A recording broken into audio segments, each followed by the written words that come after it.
Okay, I'm going to close the door now.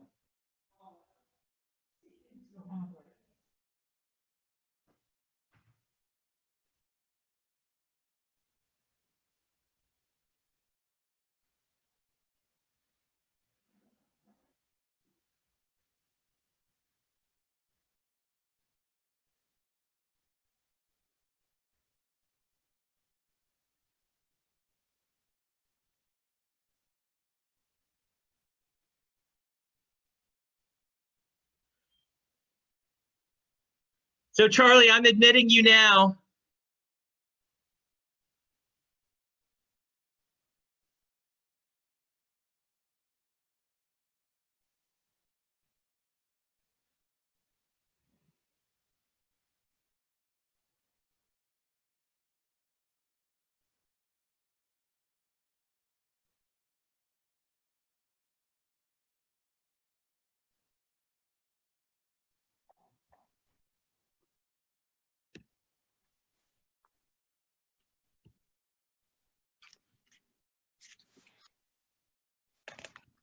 Hi.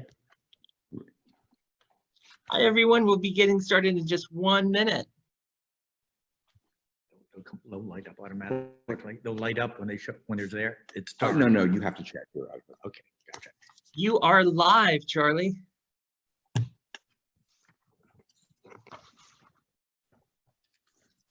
Good morning. On behalf of Camp Rehoboth and the Rehoboth Beach Homeowners Association, I'm pleased to welcome you to the 2020 Candidate Forum. My name is Charlie Brown. I'm president of the Rehoboth Beach Homeowners Association. Participating with me in the forum this morning are David Marina, Executive Director of Camp Rehoboth, Mark Saunders, President-elect of the Homeowners Association, and Camp Volunteer Milo Peppard. I will be the moderator of the candidate forum. Mark Saunders will be serving as the timekeeper, although you will not see him. However, I can. David and Milo are the IT persons who are running the online streaming, although you will not see Milo either. In addition, Chris Beagle, Chairman of the Board of Camp Rehoboth, will be welcoming you to the forum on behalf of Camp Rehoboth in a moment. Camp Rehoboth and the Homeowners Association have been co-sponsoring a Meet the Candidate Forum for several years. This year's forum is quite different. You are not here in person. You're watching a live stream. However, we hope that because we are streaming this forum, that our audience will be larger than in the past, and perhaps Saturday morning is a more convenient time for you. If you wish to ask a question during the forum, in a couple of minutes, we will be giving you a number to submit your question by text. So if you do not have a pen and paper handy, now is the time to get that. At this point in past years, I would tell you about all of the activities that the Homeowners Association has planned for the summer and fall. But in the time of COVID, everything is on hold. Before I review the format of the program, I would like to introduce you to Chris Beagle, Chairman of Camp Rehoboth's Board of Directors, who will welcome you and tell you about what's going on at camp.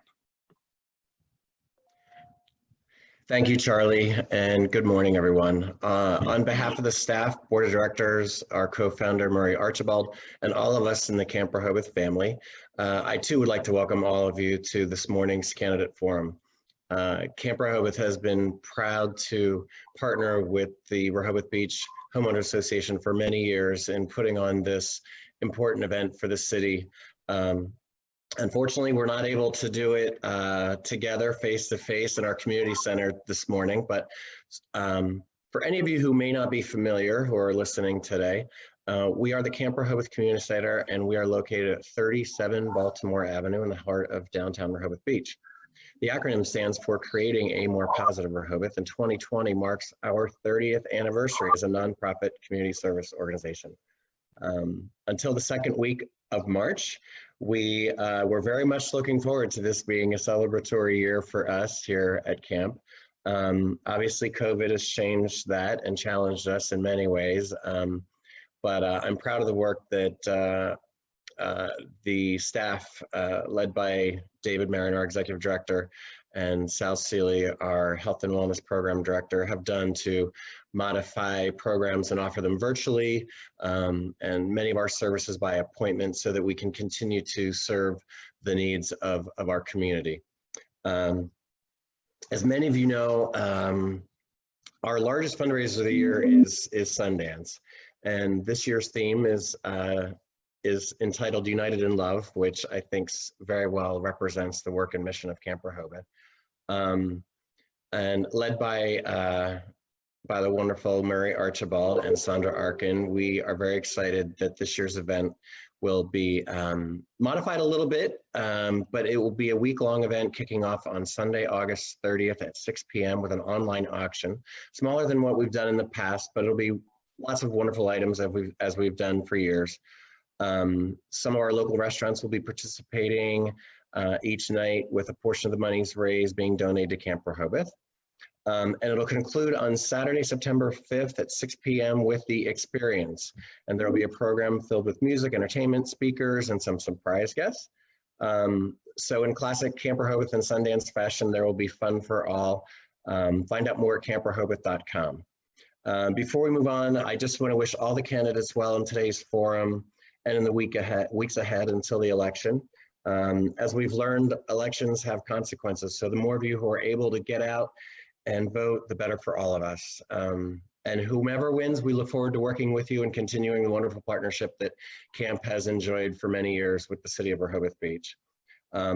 Lastly, I'd like to thank all of you for your willingness to serve this amazing and beautiful city that so many of us are proud to call home. It's not always an easy job, and most of the time it's very difficult. So good luck to each of you, and I thank all of you for being with us today and supporting Camp Rehoboth. Please stay well.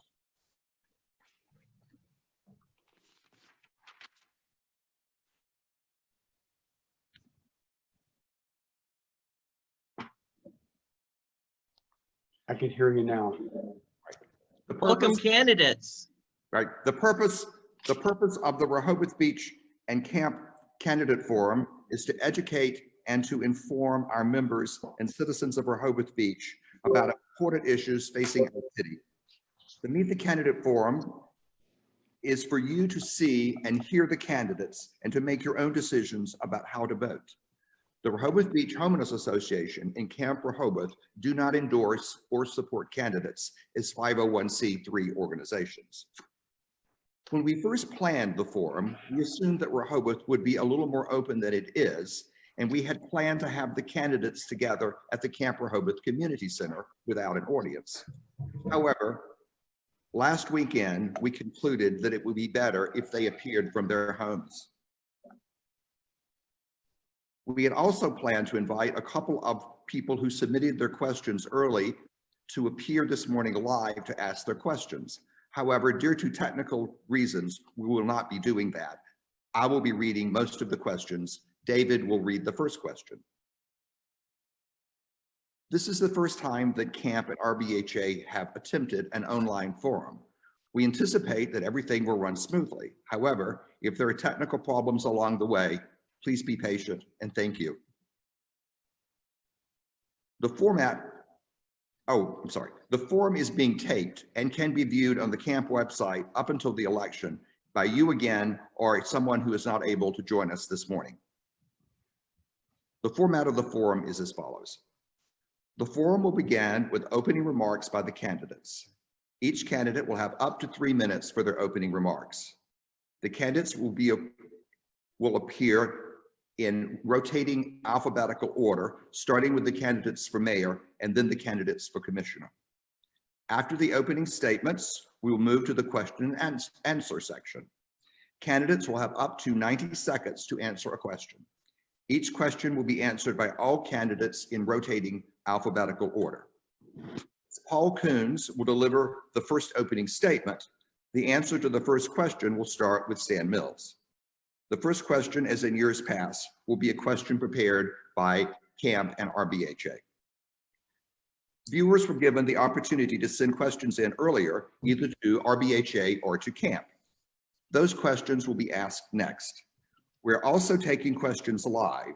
If you were lucky enough to pick up the latest issue of Letters, then you know what You know that a couple of the questions that were submitted through the camp website were published, and you have had a preview of the interesting questions that we got this year. If you, our audience, have a question and you would like to submit during the forum, please text your question to my cell phone, 410-916-3152. 410-916-3152.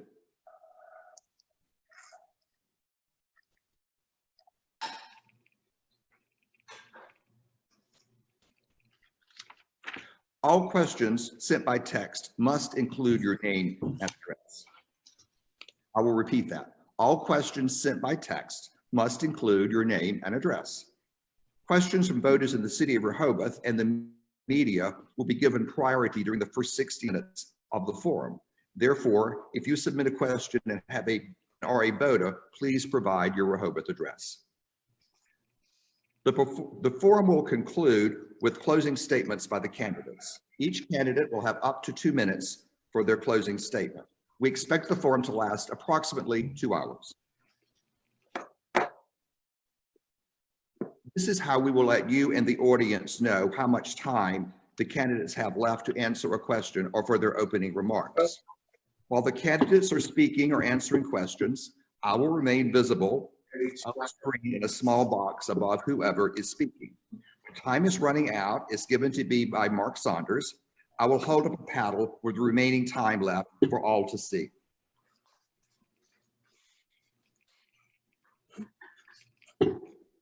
The time paddles are for 1 minute, which will only be used during opening remarks, 30 seconds, 10 seconds, and stop. During the opening remarks, I will turn my camera away for the first 2 minutes so that you will only see the wall. Now, in alphabetical order, I would like to introduce the candidates for mayor and commissioner. David, if you want to bring everyone up, excellent. For mayor, Paul Coons. For mayor, Stan Mills. For commissioner, Hugh Fuller.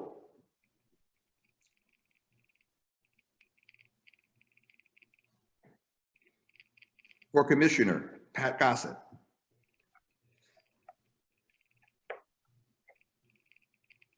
For commissioner, Jay Legree.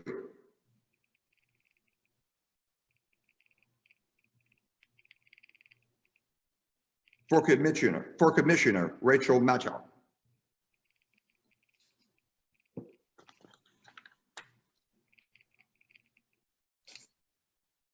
We will now begin with the opening statement from Paul Coons, which will be followed in alphabetical order by Stan Mills, then Hugh Fuller, then Patrick Gossett, then Jay Legree, then Rachel Macho.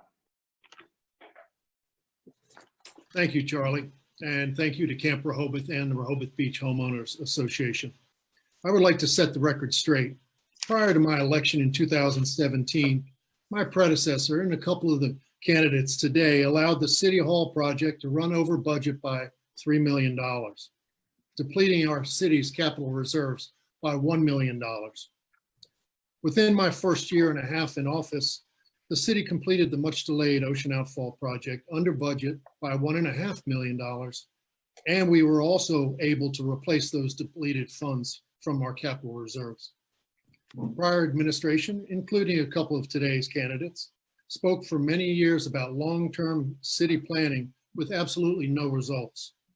As soon as I came into office, I saw that in addition to needing a plan, there was a glut of deferred maintenance kicked down the road by the previous administration and letting the city's infrastructure face a dangerous state of collapse. Right away, working with city staff, we proposed a 5-year capital improvement plan for these neglected projects. We're on the way to fixing what had been left to disintegrate.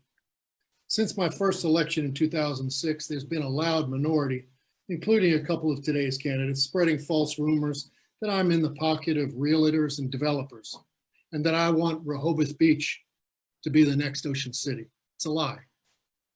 I will say that unlike these candidates, I am willing to look forward and work with all of our small town stakeholders, residents, property owners, and businesses in order to move our hometown forward. That's the responsible thing to do and was not done by the previous administration. My opponents continue to shout that I will dissolve the character of Rehoboth. Another untruth. My opponents have only recently said, let's look at the city code for updates. I've been pushing this for years. It's been in our CDP and nothing has been done. What changed their minds? Could it be they saw Rehoboth falling behind other hometown resort communities? Please do not believe their fear-mongering. This loud minority does this every election. I know that our constituents want to move forward, not relive the past. Let's stay the course, keep Rehoboth beautiful, livable, and financially healthy. Thank you.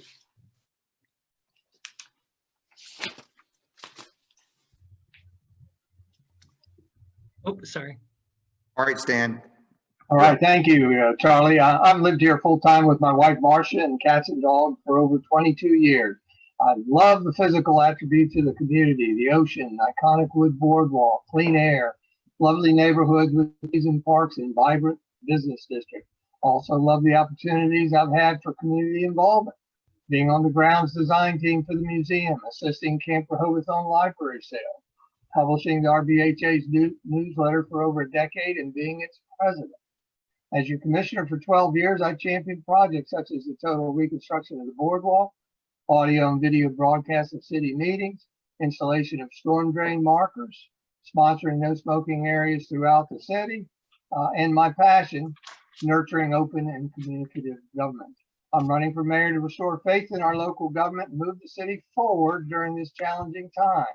No more public working groups created in private nor meeting in secrecy. No more backroom deals to change the zoning code to benefit one project. No more illegal executive sessions. Here are some steps in my plan to move us forward. Number one, reprioritize the budget to ensure financial stability in the ongoing and post-pandemic world. We'll adjust our budget from lower than expected revenues while forecasting additional adjustments 2, 3, or more years out. Balance the economic development that enhances our city with infrastructure maintenance needs, and provide quality city services to each of our constituencies where users pay their fair share. Number two, we'll ensure that we remain a viable special city to our different constituencies. We'll enhance quality of life in our residential neighborhoods. We'll identify and seek solutions to our challenges such as increased traffic and congestion, overcrowding, parking issues, and other issues that focus on homeowners. The beach and boardwalk are our most important assets, and they must be maintained. Number three, we'll revise our code and plan ahead. We'll develop a CDP implementation plan, including priorities, budgeting, and funding mechanisms. That would be a first. That's lacking in this or past administration. We will use the CDP to guide selection and management of future projects and improvements, such as the Wilmington-Baltimore streetscape improvements, and we'll revise the city code to support the new CDP. With collaborative and strong vision, we will build a resilient community. We will remain both a comfortable small town and also an active, prosperous resort. We must plan for the future while we protect our city and its critical natural resources, while we encourage sensible redevelopment and improved livability. Thank you. Thank you to Camp Rehoboth and for RBHA for conducting this forum. Thank you. Thank you, Stan. Hugh, you're next. Thank you, Charlie. Thank you, Camp, and thank you to Homeowners Association. Good morning. I'm Hugh Fuller, and I'm asking for your vote to be City Commissioner. Most important message is I want Rehoboth Beach to remain the best hometown in Delaware. My family is from the coast, and I left for an Air Force career. Serving in the Presidential Honor Guard, working at the Pentagon and the White House, I greeted foreign dignitaries and traveled the world. I also did private sector work in management. But in 1991, I returned to make my life here. And while I have been a business owner for almost 30 years with the Purple Parrot and Iguana Grill, I live and own property here too. I learned much of these years, but above all, I learned that we are all dependent on each other. Some suggest that if I'm elected, I'll only represent the business community. This is not true. I will be the commissioner for all of us in the city. Our 1 square mile is a strong combination of homeowners, the business community, and vacationers. We must see all community segments thrive. It's time to bring the community together, to trust each other again, listen to each other, and move forward together. I believe I can help us do that. And to make sure all of us, the residents, businesses, and the city itself, can emerge healthy from the current pandemic and its staggering personal and economic effect. If elected, you'll see that I'm open-minded, I listen, I favor compromise, consensus, and common sense, and while I'm readily available for email calls and face-to-face conversations, with masks, of course. I have no predetermined agenda. I look forward to tackling the many issues like improved infrastructure, careful financial planning, and overseeing the very best the city services that keep this town running and moving forward. I'm impressed by the citizens volunteering with the Planning Commission and committees concerned with our trees and lakes and the environment. I look forward to their sending their concerns and proposals to the commissioners and being able to weigh in on policies and solutions that will serve us all well. I've been downtown almost daily for all this time, and I can see the issues at work firsthand right in front of me. Whether it's the parking regulations, streetscape, building codes, or services, I have seen how our city operates and the results of commission policies. I'm a member of Rehoboth Beach Main Street, founder with Main Street, and continued organizer of the really successful Gumbo Crawl. I've done fundraising and or support for building for the Rehoboth Library, firehouse expansion, and have helped many nonprofits. My biggest reason for running is that I want to give back to the city, which has given me so much. And to keep Rehoboth Beach, I'll say it again, the best hometown in Delaware. Thank you very much. Thank you, Hugh. Now we're here for Patrick Gossa. Good morning. Thank you, Camp Rehoboth and RBHA for hosting this most important forum. This morning, I will offer a review of my leadership experience in city government, listen carefully and respond to your questions, and leave you with my vision for the future of our city. Elections are about hiring your city leaders. You are hiring us to do a difficult and complicated job. The job is more complex and takes more time than anyone can imagine if they've not done this job before. It is the job of being one of 7 people charged with the management of a $26 million organization. But I really enjoy this work, and I'm running to put my experience to work for you. You hire us to maintain the character of the city in order to protect our charm, beauty, and our property values.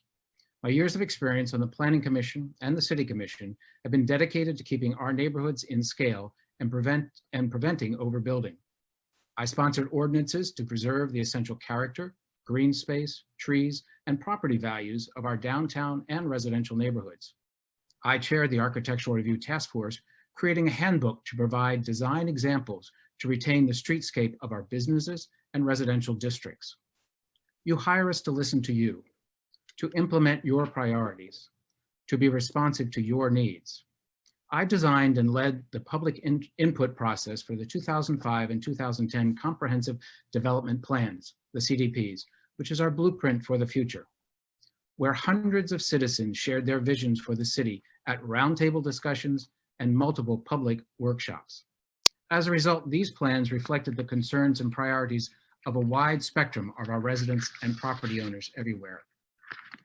You hire us to effectively manage your tax dollars, and I know the importance of financial management. I know we will have to distinguish between wants and needs, and we deal with reduced revenues. We will deal with reduced revenues during the COVID-19 world. You hire us to take care of our natural resources, your lakes, your beaches, your boardwalk, and your trees. I work to maintain and expand our tree canopy and work with DENREC, Solar 3, and other concerned citizens to determine ownership of Silver Lake and to improve the health of Silver Lake and Lake Girard. You hire us to make your life easier, not harder. Working closely with the Chamber and city staff, I led the implementation of the Park Mobile pay-by-phone system, improving the downtown experiences for residents and visitors. I was part of a 3-member team who redesigned Lake Avenue, making it safer for traffic and pedestrians.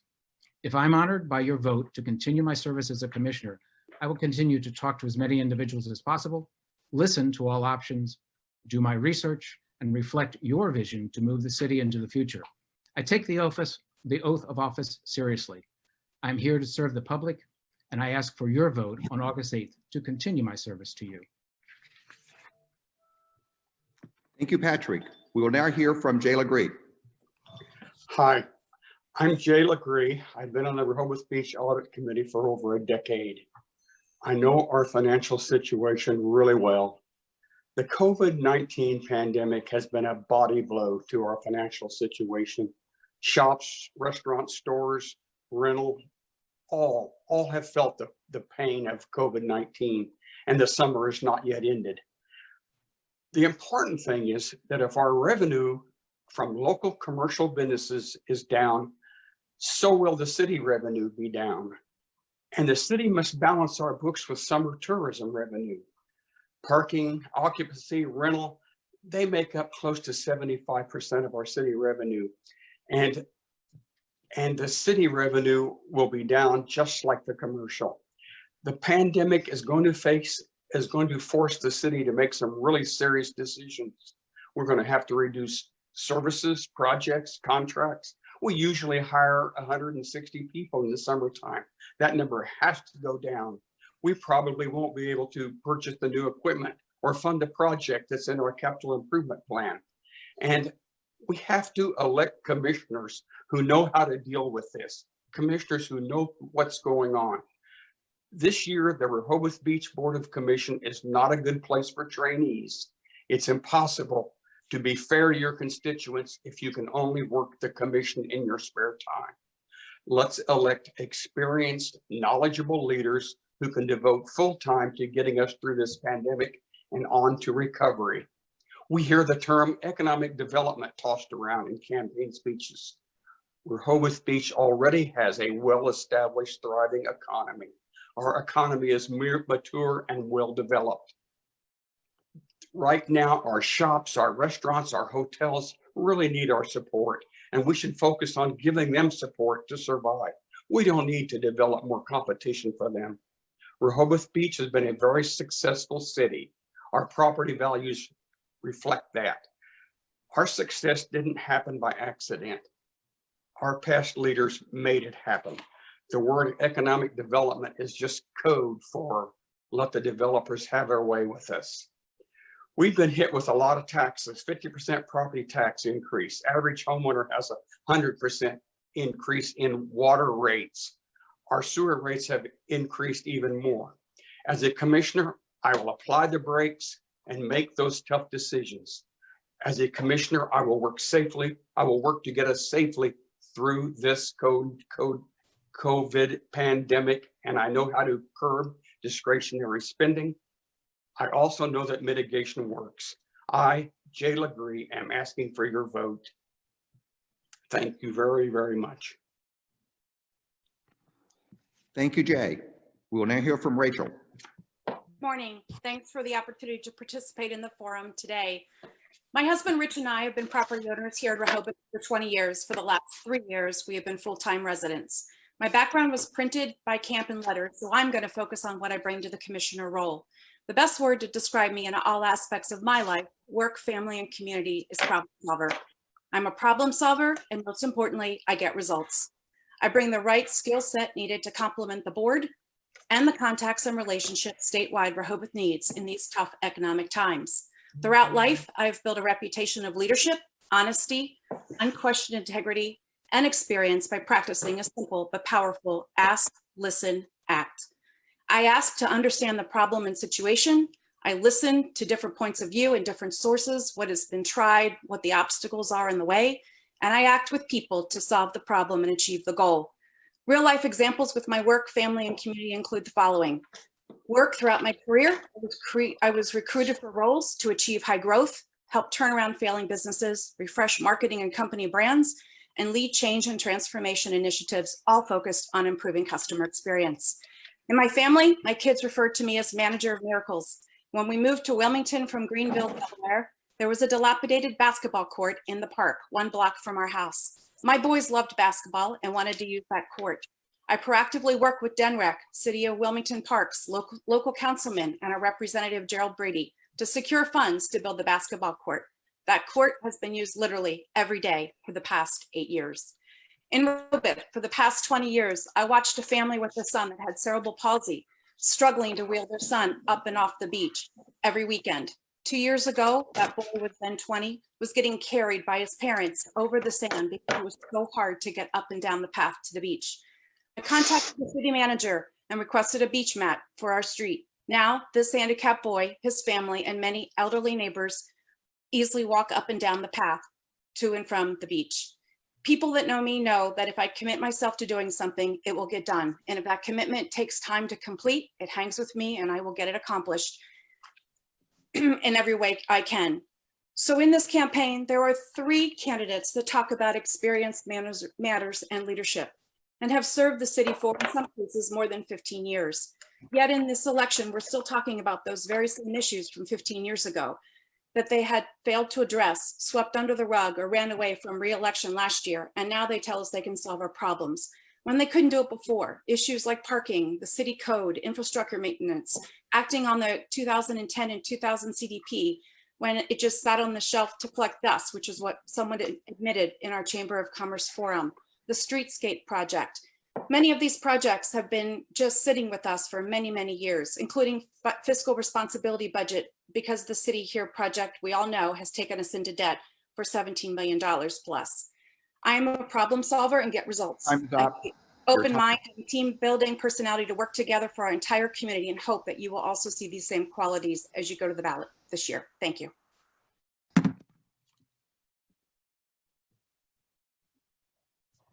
Hi, candidates. My name's David Mariner. I'm the Executive Director of Camp Rehoboth, and I get to ask the first question. The first question is, you are running for a 3-year term. Please tell us what you think are the 3 most important issues facing Rehoboth Beach in the next 3 years. The 3 most important issues facing Rehoboth Beach in the next 3 years. And we will start with Stan Mills.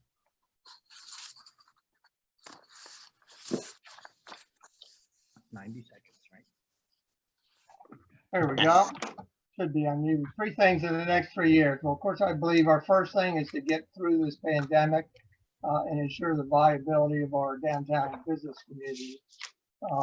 We need to do everything we can to assist the businesses as we can to continue to thrive during this economic hardship time and have them survive so that we can have a healthy downtown area. Commensurate with that is we need to take a look at our budget and review our budget so that we can figure out how to go forward. Obviously, our revenues are down. I think almost at this point, 2 million is going to be down even more by the end of the summer. And we're going to have to take a hard look at cutting back on our expenses and what we do for going forward in our budget. The third thing I think is making sure that our faith in government is restored. I think we've taken some hard knocks during Paul's term, and we have FOIA issues to deal with that can be resolved, and I am the person to do that. Thank you. Now we will hear from Hugh. Hi. The 3 main issues that I believe that we're facing right now are probably not the same 3 issues we were facing just a couple months ago, and won't be the same 3 issues that we're going to be facing in the near future. It's changing day by day with what's happening with this pandemic. Obviously, the first is COVID and helping our businesses survive downtown. That is number 1. Number 2, it's going to be figuring out a way to help the residents as well, because the domino effect is going to take place. It's going to take place sooner than we thought. Don't want to be the bearer of a doom and gloom situation that's going to happen, but we're already facing 23% of business losses across the entire country. We're in a unique situation here where most of the businesses here are dependent on 4 months. We won't have the opportunity to recover once the end of the summer hits. The businesses that sustained their portion of the infrastructure is going to be falling onto the residents. We're going to have to figure out how to handle that shortfall. The amount of money that's coming in from the vacationers. is going to be an issue that we're going to be dealing with as well. We don't have it coming in. I look out my door every day and I see vacant parking spaces all the way up. Doesn't matter if the barriers were there or if they're not there. It's dead downtown. We don't have a parking problem right now. We have a parking income problem right now. And that's going to translate into what we use for moving forward. But number one, moving forward, is to continue to try to find out how we manage our infrastructure. Thank you. We'll next hear from Patrick Gossa. I believe the three things that are most will face us in the next 3 years are all concerned with one another, an aspect of COVID. We need to come together with all stakeholders at the table to design a specific plan to react to the COVID pandemic and how we manage it. Bring all stakeholders to the table and have discussions about their interests, their concerns, and conflicts that would happen. And once we come up with a plan, then we need to implement it, regularly review it, and update it as conditions require. We also need to address the issue of transparency. Even before we can meet face-to-face, we need to re-energize our citizens and our business owners. We need to conduct all city business in the open. We need to plan city meetings for time when it's convenient for the public to participate, businesses and residents.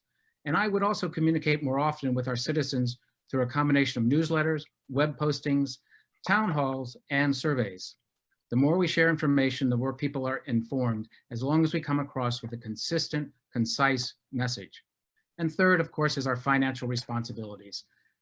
We are facing a downturn in revenues because of COVID, so we also have to address that with our expenditures and our projects that are in the offering, with distinguishing between our needs and our wants for future projects. Thank you, Patrick. We'll now hear from Jay Legree. I believe that the most challenging issues that are going to face us in the next 3 years are all going to be fiscally related. We have 2.6 million a year that we have to spend on debt service.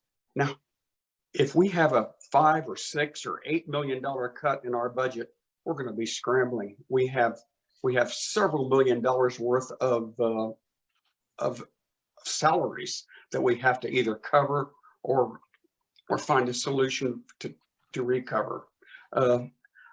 We usually get $6.2 million of revenue for parking. That's probably out the window right now, or at least a big part of it is. How are we going to find that funds source to replace other fund that's missing? We really have some transparency problems that we got to address. We got to bring our decision making out from behind closed doors and get it out on the table so that we can all discuss the problems that we're having and come to solutions that are accepted by everybody. And those solutions are there. We just have to look for them. Thank you very much. Thank you, Jay. We'll now hear from Rachel. So the top three issues facing Rehoboth Beach in my mind are clearly, number one, COVID-19. The COVID-19 pandemic has dramatically impacted city revenues. It's increased expenses and had a severe economic impact on our local businesses and property owners that rely on summer rental income to pay mortgages. And I believe that our city stakeholders will benefit from my current knowledge and involvement in the research that I've done on the Planning Commission as we've looked at all the different surveys from our businesses, residences, and our visitors in this area. Just in addition, we need to develop a robust strategic plan and a budget commensurate with our needs. Thankfully, a 5-year capital plan was developed in 2018. However, that plan will need to be updated.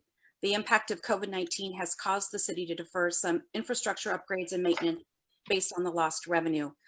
Increasing tourism places even greater strain on the city's infrastructure and resources, contributing to the added cost of providing these services. These varying dynamics and others pose issues that need further consideration and development of a robust strategic plan that safeguards us against negative impact to the city and to our property owners. And then lastly, we need to ensure the economic vitality of our downtown shops and restaurants. I agree with Hugh. Rehoboth Beach demographics continue to change. Income and education levels are noticeably higher. The number of residents who spend more time in our city, expanding in the shoulder periods, and demands for expanded and better services increase pressure on our resources and infrastructure. Rehoboth is increasingly a year-round community and not just a tourist destination. Its reputation for high quality and diverse dining establishments, shops, and welcoming and inclusive atmosphere attract people from surrounding areas of Sussex County and beyond on a year-round basis. Rehoboth is the downtown for significant. All right. I would like to say that it's now time for Paul Coons. I hate to have to say this, but Rachel, you're not looking at the sign and we're going to cut you off the next time you run over if you don't watch. Thank you. Sorry about that. Paul's. Thank you, Charlie. Three things. First, the city needs to continue the focus on the health and safety of our community stakeholders while providing opportunities to continue to enhance the economic recovery of our downtown commercial district during this very difficult public health crisis. Second, we need to encourage the commissioners of the city to work with the Planning Commission and its outside consultant to develop and establish the fresh, new comprehensive development plan. This plan is designed with substantial community input and will lead the city of Rehoboth Beach into a successful and prosperous future. Once adopted, work with the commissioners to provide prioritization and funding sources for the implementation.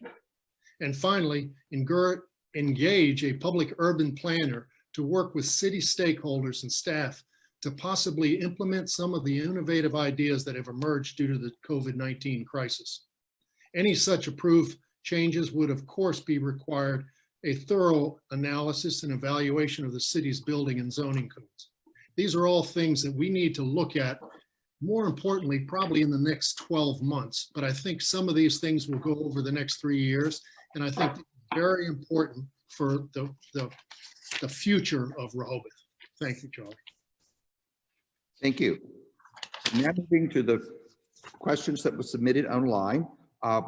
Thank you to everyone who submitted questions online. Some of the questions submitted have been edited down to make them more directly affect the issue that was addressed by the question. I did that editing, so I will take full responsibility for that.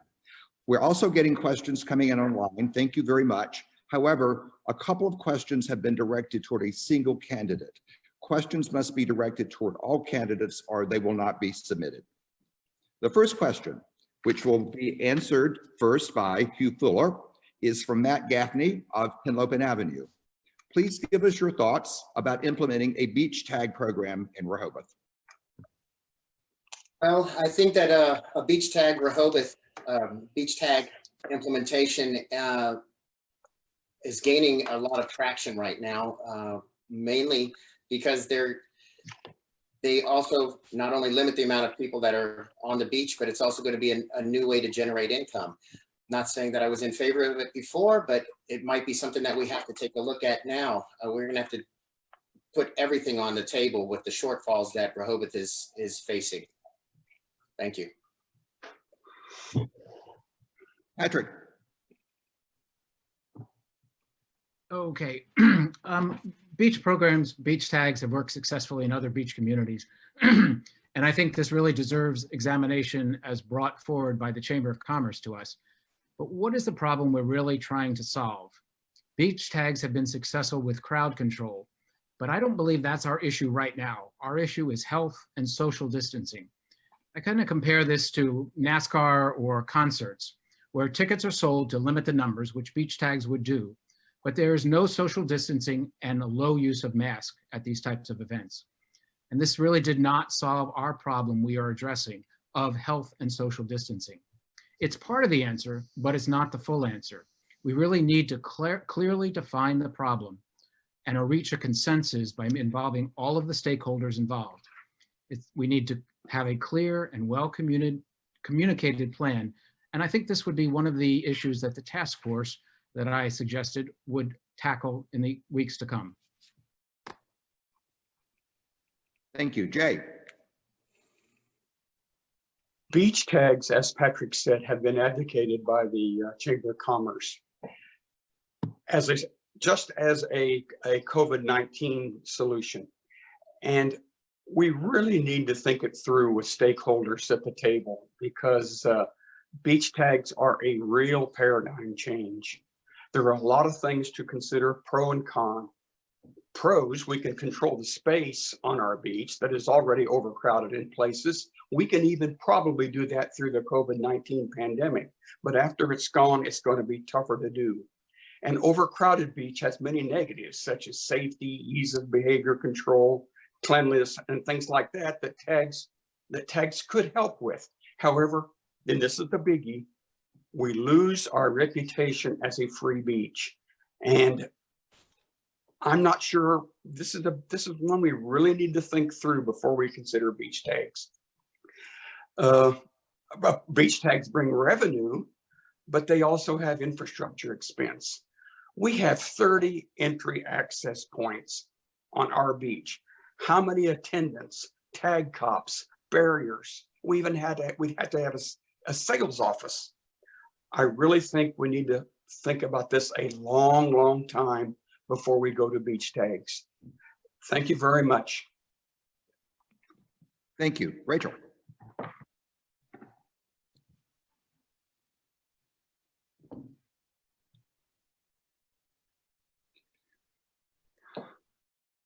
I think, Rachel, you're on mute. There we go. Can you hear me? Yes. Okay, great. So what I was saying is that initially, as we were talking about COVID coming into our summer season, I actually thought about beach tags as a good option too, as it related to ensuring we had residents that had space on the beach and also had good practice, obviously the social distancing. But as we've come through the summer season, I'm not so sure that I am necessarily in favor of beach tags. I think it's something that we need to get together and talk about and get a lot of different stakeholders involved in that conversation. If you listen to the governor is saying that from a health and social distancing standpoint, we're doing okay. He's talking about reopening our schools. So I think as we kind of come through COVID and think about this recovery effort, and as we think about the year and season to come and other years and seasons to come, who knows what we're going to be faced with another COVID or other spikes with the current COVID. I think this is a topic that we definitely need to have more conversation around. Thank you, Rachel. Next, Paul. Thank you, Charlie. Yeah, beach tags have been a subject of conversation, I think, in the coastal communities for years and years. Fortunately, recently, the Chamber of Commerce has mentioned that the businesses are all of a sudden in favor of it. And I think a lot of that had to do with COVID-19. I think people are thinking about beach tags as controlling the number of people on the beach. If you look at New Jersey, many of those towns have beach tag fees, and the majority of the towns have the fees for revenue producing. They don't really control that many of the crowd. As mentioned, I think if we were to have beach tags, there would be additional expenses that we'd have to have, being people standing at each entrance, walking along the beach, checking the tag. So it becomes expensive. From a revenue producing idea, I think it's a good one. And I think it may be the wave of the future. But as far as controlling the crowds, I think it's really, the crowds are going to be controlled by parking fees, by beach tag fees. And I think it's something to consider.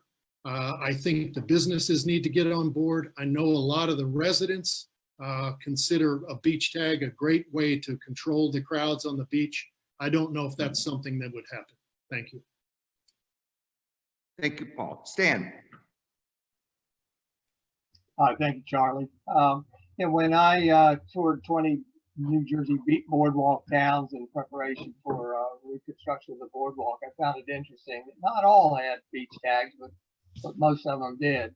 And the interesting thing I saw was that for those that had them in the same size towns we are, the beach tags was a source of revenue, and therefore the parking meters were only 25 cents to $1 an hour in that area. So it was very interesting. But we would have to have a long discussion before I could agree to anything with a lot of stakeholders to discuss how and why this would be done. The why is it a temporary fix or is it full time? Is it to cull the number of visitors? Is it to get new revenues? But there's a lot of logistics, I believe, that need to go into this conversation. And that is, for instance, who pays for beach tags? Are hotel patrons all getting free tags? Are property owners getting free tags? Are renters getting free tags? And who's actually paying for them? And to me, there's a lot of questions that we need to look at and resolve before we could even make a decision to go forward with anything like this. Thank you. Thank you, Stan. Patrick, we'll start with our next question. This question is from Frank Gaynor of Henlopen Avenue. I am concerned about the we against mentality in Rehoboth, businesses versus full-time residents. What will you do to help alleviate that tension?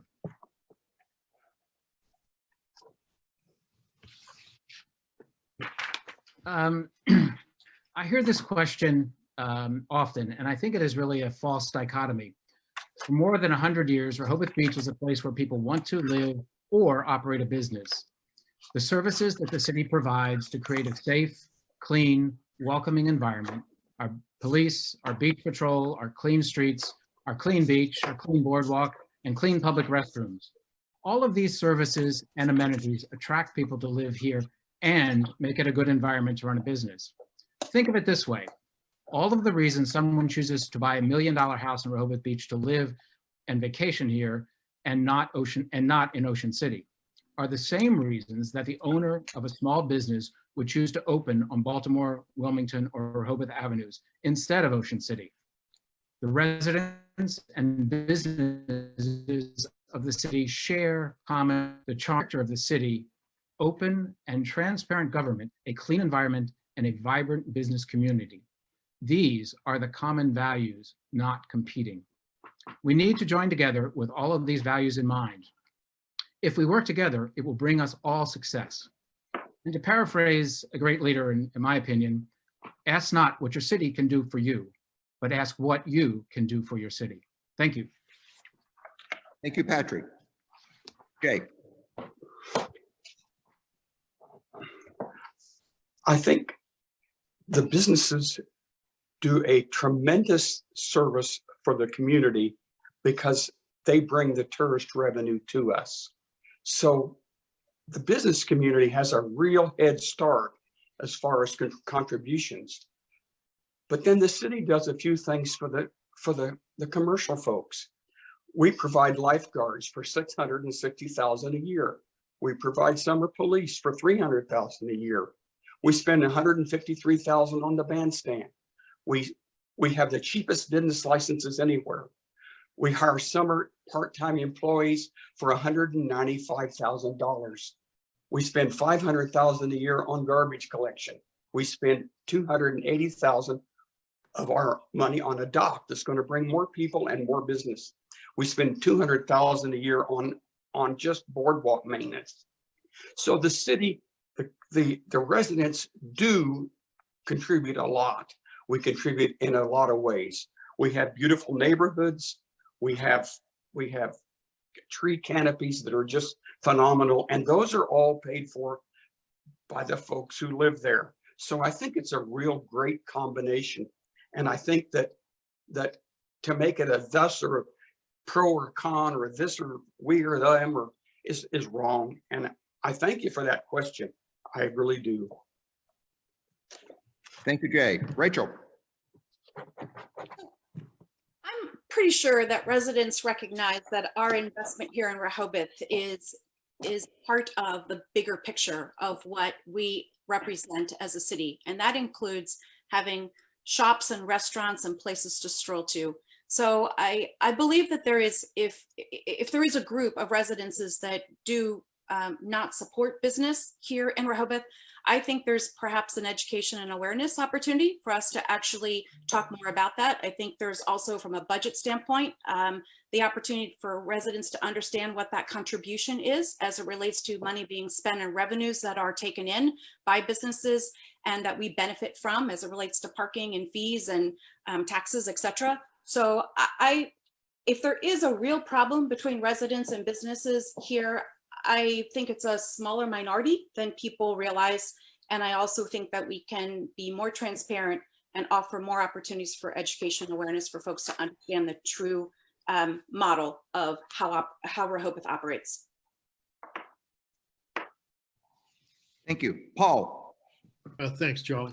Yeah, you know, this us versus them, unfortunately, has been going on for years.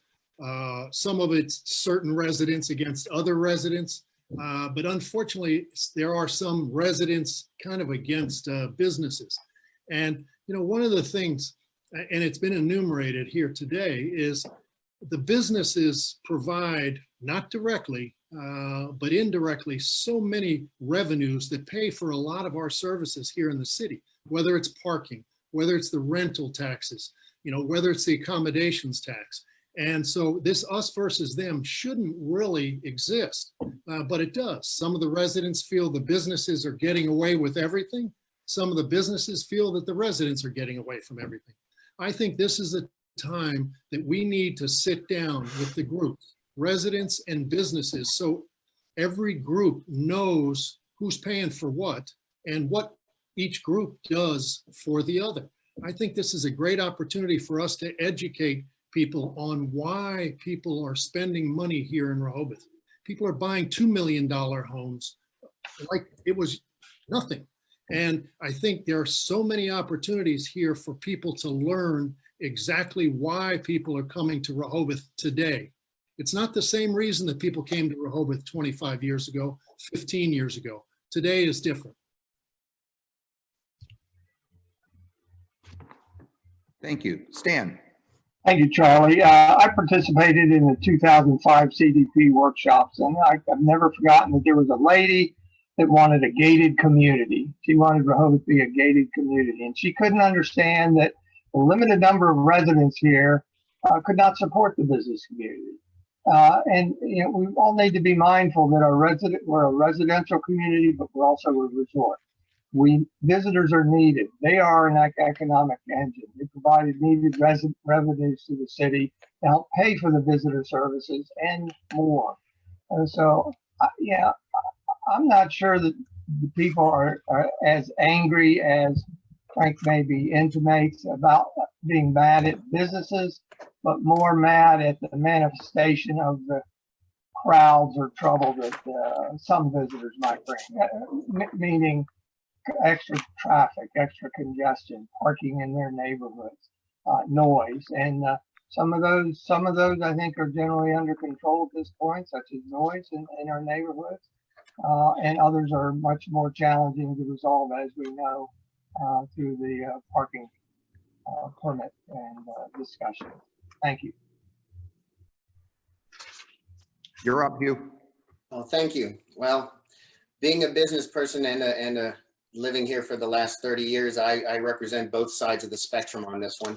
So I can tell you that, backing off of what Paul said, there's the businesses against residents perception has been there since I've been here.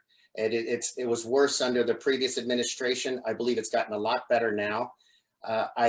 Being able to see what happens on a daily basis, as I said, there are people that are running for this candidacy that walk the streets, but I live these streets. I am part of these streets. I see the residents, I see the businesses, I deal with them both on a daily basis. Being able to bring those together is something that I think coming forward as a commissioner that I'll be able to do. And I'll bring a different perspective than just being able to sit back, look through this TV screen and talking to you as a resident, telling you how to operate as a business. I'll be able to bring both sides to the table on here. So hopefully that'll be a new perspective that they have on there. Being able to walk, if you're a commissioner on here, I'll tell you, one of the things that the businesses feel is that you need to walk these streets and you need to, besides saying hello to the residents, say hello to every business owner. You'll get a different perspective of what this community is coming down to and how the city is operating and what the perception is from the vacationers as well as the business owners. Thank you, Hugh. The next question is about implementing 5G wireless service for the new cell phones that are coming out.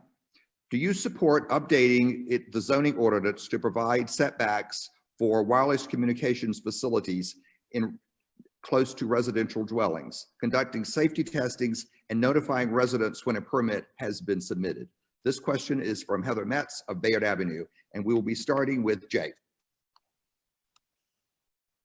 Yes, I do. I certainly do.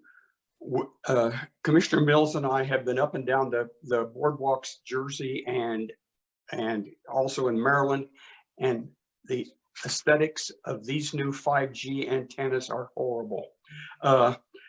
We really don't have an adequate ordinance right now. I asked questions at the last meeting when we accepted that ordinance, and the answers just weren't there.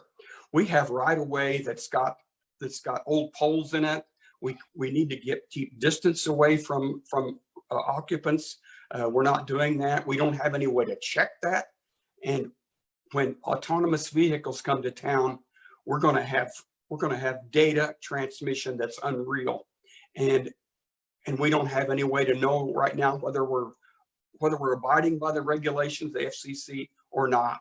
We just have to kind of feel our way forward. We certainly need to adopt all of those 5G recommendations that are coming from the Environmental Committee. If I'm elected, I will stand behind every one of those recommendations.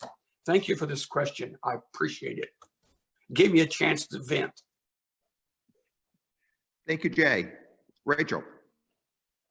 Yes, I'm not so sure what choices we really have. I mean, if we look at where we are today with COVID and so many more people working from home, and where we're going from a digitalization in our economy of people moving from just voice to other digital platforms, I really don't think we have much choice but to obviously understand and comply and make suggestions and again, work together to actually understand what it is that is being proposed and how we can implement it so that everyone here in Rehoboth can enjoy all of that, 5G wireless technology that the rest of the world is in some cases already utilizing. Thank you. Paul. Thank you, Charlie. This is an issue that really there are two sides. One side that feels that there's a bad safety issue and we need to spread out where these 5G places are. The other side feeling this is the wave of the future. 5G is what we need. Again, if we have more and more people moving here full time, more and more visitors, people are looking for better and broader bands. So I think it's really something that we need to discuss further. Now, we did develop an ordinance with an outside consultant. And again, people on the other side of what the consultant put together have determined that it doesn't have enough to it. So it's something that we have to look into. I think this is a time to bring in a couple different professionals to get the both sides.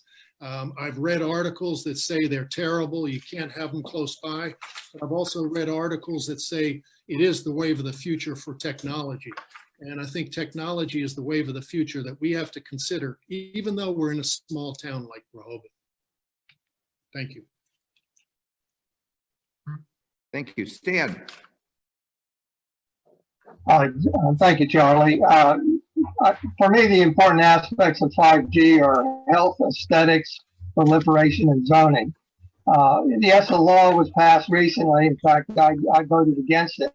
But the law really didn't address anything. It more addressed what the 5G people are able to do, not what they're not supposed to be doing. The health aspect is very important because microwaves or whatever they are go through our bodies.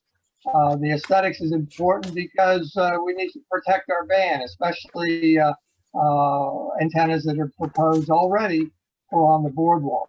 Proliferation is important. We should try to do our best to try to get these different vendors, Sprint, Verizon, etc., to co-locate, share poles, so that there's fewer in number of these things around there. And then zoning is important also to address, in particular setbacks, because they have impacts on property value. So yes, I would be willing to take another look at it and see if there's anything further that we can do to help gauge health aspects, aesthetics, proliferation, and zoning impacts. Thank you. Thank you, Stan. Hugh? Well, there's not much I can add that all the other candidates haven't added onto there with the aesthetics, the people working from home. There's a lot of clarity that still lacks from the federal government, so we still don't know what's going on with that as well. So I think we just have to take a look at this issue once we get a chance in there. Thank you, Hugh. Patrick? Universal internet access is critical for both residents and business in our city, as more and more people are working remotely and more businesses have an online presence. Currently, the discussion around the 5G centers around the kinds of restrictions the city can place on new antenna installations. Excuse me. The City Environmental Committee is looking at this question and has recommended that the commissioners adopt code provisions that allow for better connectivity, but protect the health, safety, and aesthetics of the city. Following their guidance, we would need to get expert advice on the requirements set by the FCC and also the experiences of dozens of other cities and states who have set standards to protect the public health and take into account aesthetics, setbacks, and height restrictions. I think we also need to monitor the current legislation at FCC and also the local state standards. I do support setbacks and safety testings, but I believe that we can learn from best practices of other communities that have already set standards and have experienced them, and we can increase the access to internet services and protect the beauty and the charm of our city at the same time. Thank you, Patrick. The next question is from Tim Burns of Henlopen Avenue. What is your position on selling the city's wastewater treatment facility to Sussex County? And the first person to answer will be Rachel.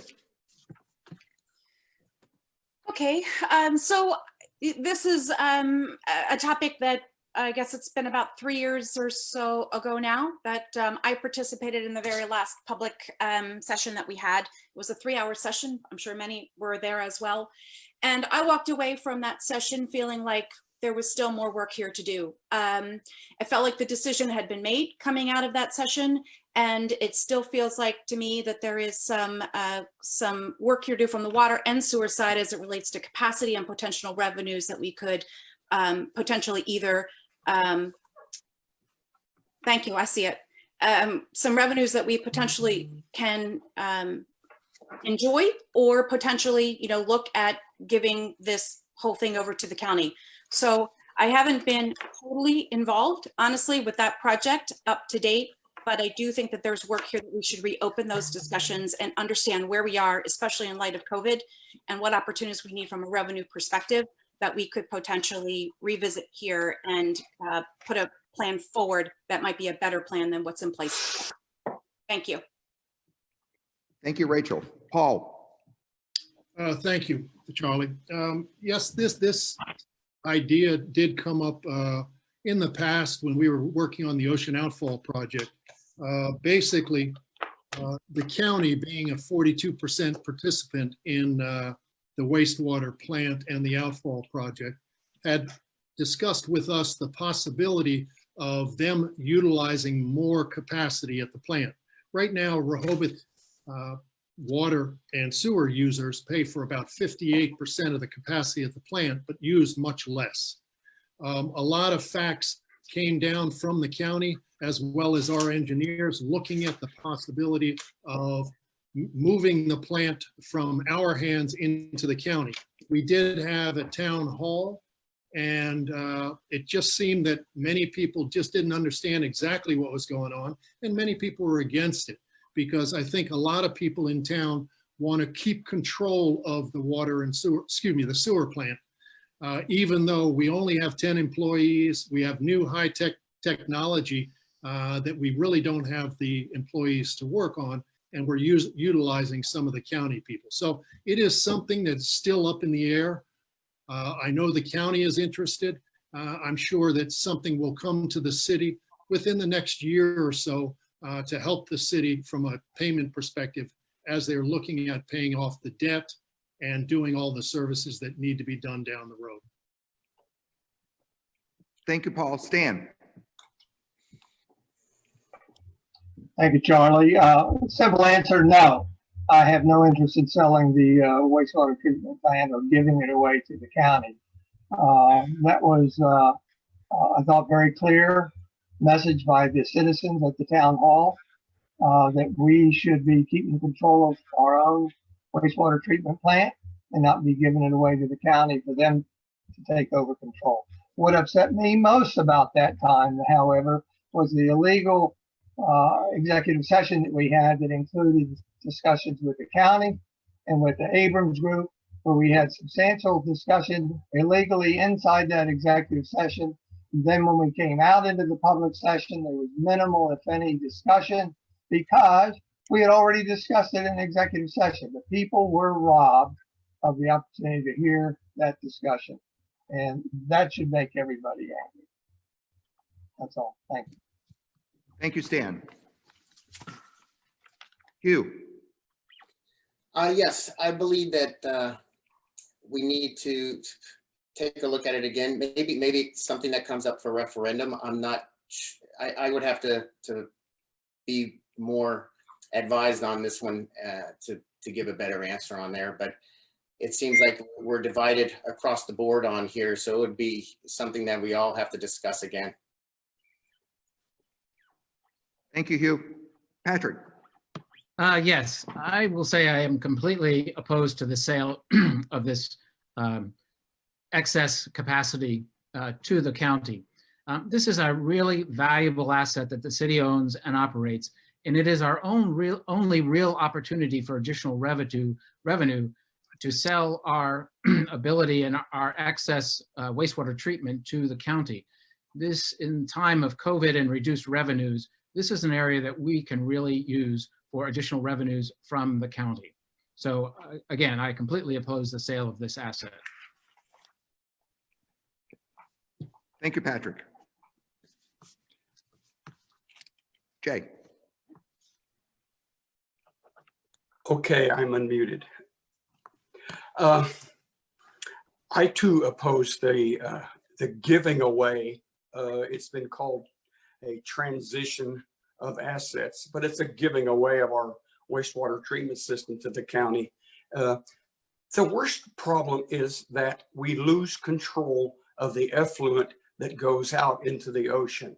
We must never lose control of that.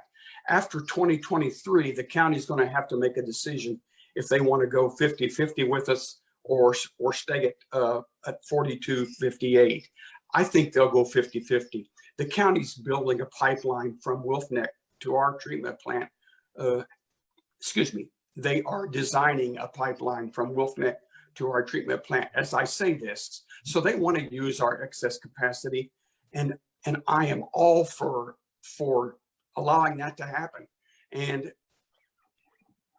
we don't need to really hit them hard with fees, and we could just share in the expenses with them as we're sharing this debt service right now. As I'm saying this, we have a 25-year biosolid contract that's going to be enforced for a long time. So we're not going to be able to really do a lot of sale, but we can keep control of our effluent. Thank you for the great question. Thank you, Jay. We'll move to the next question. I would like to say to those of you that are texting your questions in, we now have more questions than we have time. So unfortunately, if you send a question in now, we will not get to it. Paul Coons will be answering the next question. This question, be answering the next question first.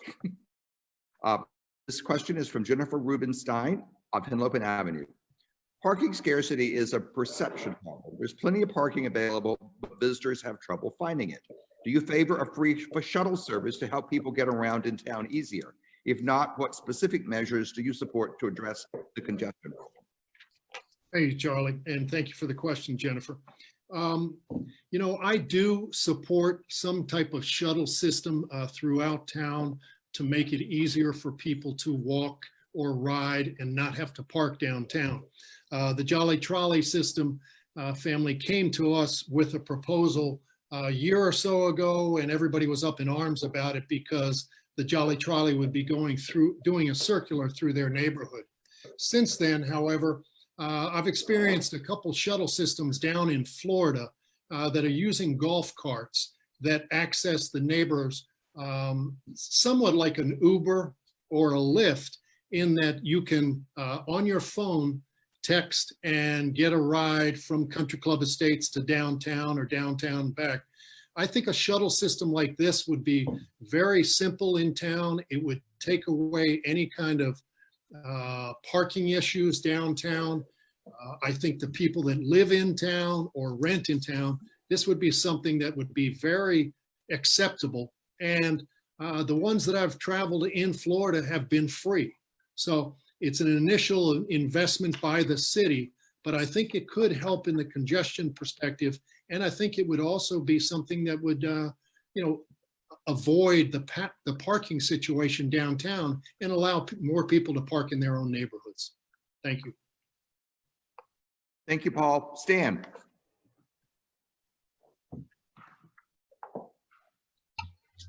Thank you, Charlie. The CDP mentions in a couple places the consideration of a jitney in one place, and they also say seek alternative transportation modes such as buses, trams, bicycles, alternate to cars. So it sounds like a good idea. When I first campaigned 12 years ago, I met a lady out in Schoolview, elderly lady, but she was really interested in some kind of tram because she wasn't driving anymore, and she would love something to take her into the downtown area or thing. So there is an interest, or there was an interest in it. The conundrum is that we had a recent presentation by Jolly Trolley that wanted to bring a program in a circular routing to Rehoboth Beach. It was not well received by the residential community, again, because the vehicle was going to stop in front of their house. It was going to stop on their corner. There was a fear of noise and people getting on and off at all hours of the day. But I think what really crunched the concept at that time was the Jolly Trolley mentioned it could also be used as a tourist tram, if you will, with history tours and loudspeakers on there saying this is an Anna Hazard house here and this is where the mayor lives. And I think that ended it. So maybe more conversation would help, but otherwise I think a lot of the public has already nixed some of the ideas so far. Thank you. Thank you, Stan. Hugh?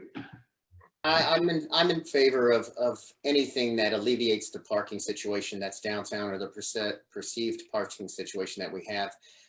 If getting people to park further away from, I'm sorry, I keep getting booted out of here. The getting away from just parking in the first 2 blocks of the business district there. I think that we can utilize the Park Mobile in a way to find people to parking out that way too as well, and utilize the tram system in that situation as well. Patrick, thank you. Yes, thank you. The new wayfinding signage program currently being installed has been designed to address this very issue. We should monitor this program of the new wayfinding signs to see what results this signs bring to us. But I'm not aware of any metrics designed to evaluate this program as to a success or failure. And I always have said, if you can't measure it, you can't manage it. Additionally, the CDP has called for a downtown shuttle, and it's a recommendation that is very well worth investigating. As has been mentioned earlier, the Jolly Trolley has had a proposal before the city, but it went through residential and downtown, more of a tourist attraction than not. As I mentioned again, it was not well received. So I think a residential service should be investigated, but more so as transportation to homes, to restaurants, to downtown shops, etc., on an as an on-call service. Thanks. Thank you, Patrick. Jay? I really think we have a parking management problem more than a parking problem. I think we need, and I think we're getting to the point where we may have the electronic capability to do it. But we should be able to go through the town and find out where our spaces are located, or find out where our most open parking is, and transmit that information to an app that everybody could have on their cell phone. You could come into Rehoboth, you could take a look at your cell phone, and you could see where your parking would be. I don't think that's very many years away. I think we're close to that. As far as the shuttle goes, I think that someday we'll probably have to do remote parking. And if that's the case, we're going to have shuttles, but they'll probably be confined to Rehoboth Avenue. I don't see an acceptance of shuttles going through the streets of town. And as someone before me said, announcing, well, here's where the mayor lives, and he's not home right now, but over here's the museum. And I can't see us doing that. Thanks for the great question. Thank you. Rachel. So this is a topic that I have talked to quite a few voters about, as I have had some meet and greets and just conversations on the phone over the last couple of weeks. And I have learned that we have some really smart residents that have experienced other forms of transportation and parking technology uses in other cities like Paul described in Florida. And so I think there's an opportunity here to put a group together. I think we've got some residents that have experiences from outside of Rehoboth because they have second homes, and they can bring some resources potentially to the table, or contractors to the table from a networking perspective, for us to at least try to put together a pilot program. I mean, just like COVID and how we decided that we really need to do some outdoor dining, and that's turned out to be successful. I think we need to do a pilot program, and we may fail once or twice, but we've been talking about parking now for at least 15, 20, 30 years. And I think there's an opportunity here for us to look at technology, look at what others are doing. Let's learn some best practices, and let's put a pilot plan in place. Thank you very much. I'll give you 30 seconds back. Thank you, Rachel. We have quite a few questions, so that was most appreciated. The next question is from Suzanne Good of Grove Street. Will you commit to making pedestrian safety a higher priority in our community, to include making sure that the yield to pedestrian signs for 4th, 5th, and 3rd streets on the avenue, as promised in November 2019, but delayed due to COVID, will be implemented by the end of 2020? And we're starting with Stan on that question. Thank you, Charlie. The simple answer is yes, I would commit to that. I'm a fan of pedestrian safety. As you know, we've got a minimum number of crosswalks on Rehoboth Avenue. And there's a reason for that, and that's because space is a premium on Rehoboth Avenue, and crosswalks take space and consume parking spaces. However, I think that the benefits and safety factor of crosswalks demand that we add a few, that we put pedestrian, those pedestrian sleeping policemen or whatever those things are, install those things, and even consider bump outs. When I worked on the Lake Avenue Phase 1 streetscape improvement plan, we purposely added bump outs there to make the crosswalk areas shorter distance for people to cross the street, as well as to plant trees in there for dual purpose. So my answer is yes, I would do more to increase pedestrian safety, including looking at installing medians perhaps along King Charles where they're not installed, so that there's an easier access for people to cross from one side of the street to the middle of the street to the other side, and that would increase safety. Thank you. Thank you, Stan. Hugh. I can make my answer short and sweet so you have more time for more questions. Yes, Susan, I would totally agree to implement those as soon as possible. Thank you. Thank you, Hugh. Patrick. Yes, I would also support this program be implemented. As was mentioned, it was a critical aspect of the redesign of Lake Avenue, and pedestrian safety has to be one of our highest priorities in Rehoboth, as we have to ensure that Rehoboth Beach stays a safe and walkable community. Thank you. Thank you, Patrick. Jay? Yes, Suzanne, I will commit to that. I will certainly be happy to discuss that and to bring it up. You know, New Jersey has great pedestrian safety laws, and they work really well. When Commissioner Mills and I traveled up and down the Jersey coast looking at all the beaches, it was a real eye-opener how well those crowded towns with people crossing everywhere and how well the vehicles stopped, took care to look, and to make that a much safer place. You know, the European cities are all walkable. We can be walkable too. And I think that we should think about that when we do our code rewrite. We need to make Rehoboth Beach a truly walkable city, and we need to have pedestrian access, guidance, safety precautions set up to do that. And it's very doable. It's very, very doable. Thanks for a great question. I love these questions. Thank you, Jay. Rachel? Yes, I'd like to thank Suzanne for this question too. Safety is very important to me. And for those that listened to the Planning Commission meeting last week, this was an area that I brought up as it relates to clear space. Rehoboth is a walking town. We encourage biking and walking, especially with the limited parking situation that we have. And we need to ensure that our walkers and bikers are very, very safe. I would definitely ensure that Suzanne's project that she referenced is completed as soon as possible. I realize that we have to walk through where we are with COVID and our budget situation, but I would absolutely agree to getting that project completed as soon as possible. Thank you, Rachel. Paul? Thank you, Charlie. You know, over the last 3 years, the city has installed various pedestrian and traffic calming devices throughout the city. We put over on Columbia Avenue a cushion to slow down traffic there. We've put a number of different stop signs, whether on Columbia or Henlopen, to slow down the traffic there. We put a silent policeman over on Hickman and State Road, again, for safety purposes. I think safety is very important in the city. And unfortunately, because of COVID, the traffic calming devices that we had in mind to put on Rehoboth Avenue at the crosswalks, one of those things that you push and the lights start to blink, were put on hold. But we need to make sure we focus on that going forward. Obviously, as we're looking at budgetary issues, we have to look at this. But I think this is one of the things that we need to bring to the forefront.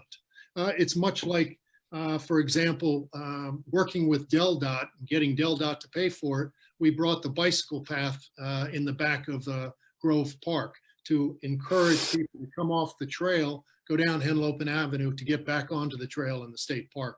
I think there are traffic calming devices that we can work out all through the city, and these on the crosswalks on Rehoboth Avenue are very important. Thank you, Paul.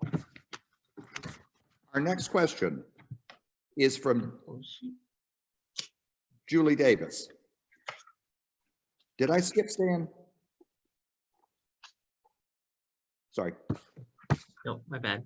All right. Our next question is from Julie Davis.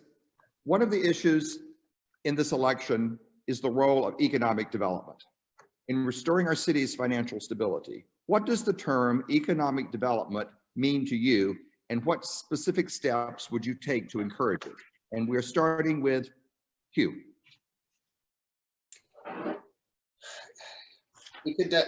Economic development now means something completely different now that we're in COVID. What it means to me right now is being able to sustain the city the way it operates, to keep our taxes low, to keep the infrastructure moving forward, and being able to operate and keep a vibrant downtown. I don't think that we can come up with a decision right now when we don't know what our downfalls are going to be, what our shortfalls are going to be with where we are financially. So it's what my thoughts are as far as the economic stability and the economic financial future for us. It's changing day by day, and it's going to be something that we're going to have to look at on a day-by-day basis between now and the end of the year, and now and the next season. It's uncertain right now. Thank you, Hugh. Patrick. Economic development is defined as the process by which economic well-being and quality of life are improved. Every one of us certainly supports vigorous economic development by this definition, and we must be sure both parts of the definition are present in planning our economic development. In order to protect our economic well-being and our quality of life, we have to listen to our citizens, draft specific plans for implementation, and gain consensus. We have to ensure our development serves both our business districts and our residential neighborhoods. As the architect of the public input process for 2005 and 2010 comprehensive development plans, I can tell you this is not a quick or simple process. I understand the Planning Commission has conducted a survey, which is a good beginning, but it will not result in a balanced economic development. The Planning Commission and the City Commission must conduct multiple workshops and town hall meetings to hear from our residents and property owners, as well as our businesses and other stakeholders. The result of that process will be a CDP that reflects the opinions of all of our citizens and true balanced economic development that benefits all. Thank you. Thank you, Patrick. Jay. I cannot add a lot to what former Commissioner Patrick Gossa just said. He nailed it. But I did say in my first comments here that we hear that term tossed around all the time. Often in campaign speeches, we're for economic development. We are going to bring economic development.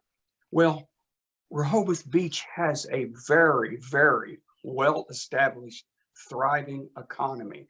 So further economic development will have to follow the form that former Commissioner Gossett described. We have to sit down and talk about it from all aspects of it, and not just have someone come into the Planning Commission with a 104-room hotel and say, I'm going to bring economic development to this town. Well, that just puts everybody off. And that's economic development. I feel like it's been used for terms that it wasn't really meant to be used for. You can have 9 seconds. Rachel. So I'll just start by saying, I don't think economic development is becoming an ocean city. I know that has come up in many conversations and comments as it relates to different projects that have become before the Planning Commission and also in this election. I think economic development in my mind is more the vitality of Rehoboth and what does that mean? And I think it gives us an opportunity, especially as we are trying to sort through what COVID impacts have had on Rehoboth and our businesses, the opportunity for us to get together to understand what we want to be and where we need to be going. And that includes everyone to be involved with that process. We need to look at partnerships. We need to look at being collaborative. We need to bring groups together across different stakeholders for this city, because I think we all need to pull together to make sure that we bring the right economic development and vitality to this town, but we are not going to become an ocean city as part of that economic development. Thank you. Thank you, Rachel. Paul. I can't stress enough how much our economy here in Rehoboth is in trouble. Whether it's the city, whether it's the residential properties, or whether it's the businesses. The businesses downtown are struggling. We're probably going to lose 30 or 40% of them. We need economic development downtown. In the neighborhoods, are our property values going to stay here if people stop coming? I doubt it. Economic development is the wave of the future for Rehoboth. Whether it's hotels to be put into places or a clear space put into places of property that is disused right now and very unattractive. There are things that we need to look at and focus on the future. We're in strange times right now, and we don't know that much about tomorrow, but we have to start to focus on tomorrow. It starts with the downtown businesses, but it's also looking forward over the next 5 or 10 years on where does Rehoboth want to be. This is where the CDP comes into play. And I think especially given the times that we're going through now. A survey was done, over 1,000 respondents to the survey. I've never heard that many respondents to a CDP survey in the past. It's usually been 20 or 30 people in each little meeting. This is very important. That's why all the stakeholders need to be involved, and all the stakeholders need to speak towards economic development. Thank you, Paul. Stan. Thank you, Charlie. Yeah, I've already said that I believe we're a residential community plus a resort, and visitors are needed. They're an economic engine, and they provided needed revenues. Yeah, in my 12 years in office, we've invested in the downtown every year that I've been in office. So how do I approach economic development? I look at being a vocal proponent of strengthening maintenance of public amenities, public restrooms, sidewalk repair, cleanliness, trash collection. I've been an advocate for improvements that enhance the visitor experience, restroom improvements, increasing the number of stalls, adding changing rooms, adding family restrooms, making safety enhancements such as on the boardwalk, cameras on the boardwalk, more police presence, well-maintained boardwalk and amenities, and well-groomed beach, and adding recycling coming soon. I believe that if the city looks good and we provide our visitors with a good experience and they are happy, and they become happy, then they become happy business patrons, and our businesses will help thrive. In this time of COVID, yes, maybe the improvements have to go on hold, but we still need to hold ourselves a high level of maintenance and provide the services that we do for our visitors. But maybe we need to add a marketing end to it to promote getting people into the town, that we're ready to go, we're ready, we're wearing our masks, and we're inviting you. I'm out of time. Thank you very much. Thank you, Stan. We have so many more questions. However, we're going to limit it to 4. The next question is from Alan Henney, and we will be starting with Patrick. Why is your vision of Rehoboth better than the other candidates? Alan Henney lives on Sussex Street. I think my vision of Rehoboth is one that we all support from the standpoint of a beach community that has that unique character. The tree-lined streets, the aspect of relaxation on the boardwalk, the beach, aspects that, you know, are unique to Rehoboth in that sense of our canopies, the standpoint of what we do and how we treat our visitors. It's that small town feel. It is the cooperation and consensus that keep our brand unique to all the visitors. You know, we have Funland, we have Dolly's. That whole experience is something that is unique to Rehoboth. And that is my vision, to maintain that and to improve upon that, which is going to be very difficult during the COVID-19 aspect.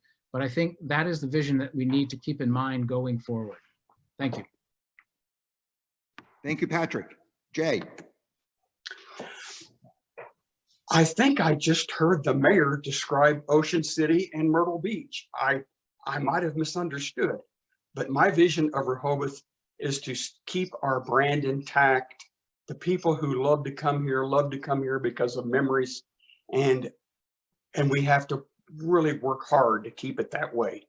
We have small shops, small restaurants, tree-lined streets. Our the people who own our restaurants and retail stores don't have headquarters in some faraway city. They live right here in Rehoboth Beach, and we have to continue to treasure that. And we have to maintain the code that describes those types of venues.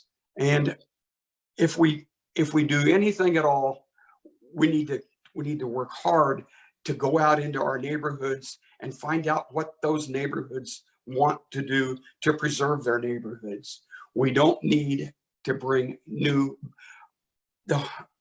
homeowners 50 years ago got together and stopped skyscrapers on the beach. That was probably one of the best things that ever happened. And they elected leaders who would reflect those visions. And I'm still one of the people that reflect those visions. Thanks for the question. Thank you. Rachel. Yeah, for me, it's really several things. The first is one, to continue that kind of stroll, shop, eat philosophy. And I know we've had marketing campaigns for years that address that, and I think that's important to the longevity and to the charm of Rehoboth.